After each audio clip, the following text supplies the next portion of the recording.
घोटकी मां ख़बर ॾींदा हलूं त घोटकी में सिंधी अदबी संगत शाख माथेलो मूमल जी माड़ी पारां साल 2025 जे आख़िरी सिज खे सिंध जे तारीख़ी माॻ माथेलो मूमल जी माड़ी जे दड़े तां अलविदा कयो वियो।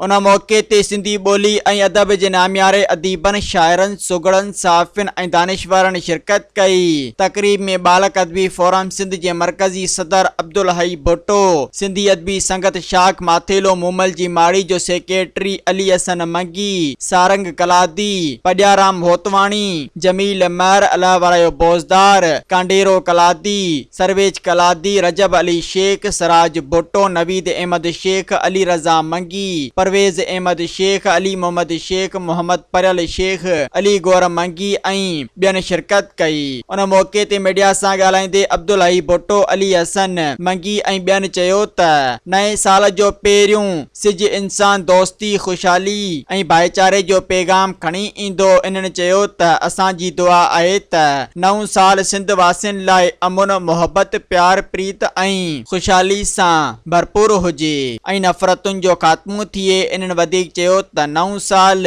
सिंधी अदब ऐं ॿोली जे फ़रोग़ ॾियण, मुक़ामी शाइरनि, लेखकनि, सुगड़नि ऐं तालीमी माहिरनि सां रिहाणो रचाइण ऐं अदबी सरगर्मियुनि ज़रिए सिंधी सक़ाफ़त खे वधीक मज़बूत करण जो साल साबित थींदो। सब्सक्राइब कयो अवामी न्यूज़ HD खे ऐं ताज़ा तरीन ख़बरुनि लाइ ॾिसंदा रहो अवामी न्यूज़ HD।